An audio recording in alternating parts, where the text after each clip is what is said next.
Breaking news చూస్తున్నాం. చిత్తూరు జిల్లాలో కాల్పుల కలకలం రేపాయి. రూరల్ మండలంలోని తుమ్మల పాద్యంలో ఇద్దరు స్నేహితుల మధ్య మొదలైన స్వల్ప వివాదం చివరకు ప్రాణాలు తీసే వరకు వెళ్లింది. పేకాట ఆడుతున్న సమయంలో 2 లక్షల రూపాయల అప్పు విషయంలో సాయి కుమార్, ఢిల్లీ బాబు మధ్య తీవ్ర ఘర్షణ చోటు చేసుకుంది. ఈ క్రమంలో ఆగ్రహానికి లోనైన ఢిల్లీ బాబు తన వద్దనున్న నాటు తుపాకీతో సాయి కుమార్ పై కాల్పులు జరిపాడు. తీవ్ర గాయాలైన 24 ఏళ్ల సాయి కుమార్ అక్కడికక్కడే మృతి చెందాడు. ఒకే గ్రామానికి చెందిన స్నేహితుల మధ్య ఈ దారుణ ఘటన స్థానికంగా తీవ్ర భయాందోళనకు గురిచేస్తుంది.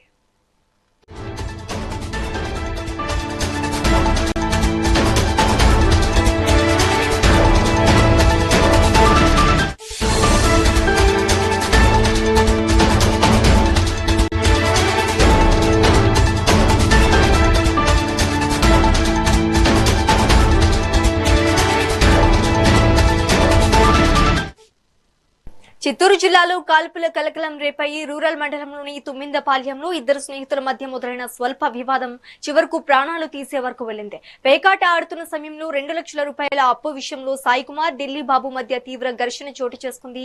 ఈ క్రమంలో ఆగ్రహానికి లోనైన ఢిల్లీ బాబు తన వద్దనున్న నాటు తుపాకీతో సాయి కుమార్ పై కాల్పులు జరిపాడు. తీవ్ర గాయాలైన 24 ఏళ్ల సాయి కుమార్ అక్కడికక్కడే మృతి చెందాడు. ఒకే గ్రామానికి చెందిన స్నేహితుల మధ్య జరిగిన ఈ దారుణ ఘటన స్థానికంగా తీవ్ర భయాందోళనకు గురిచేస్తుంది.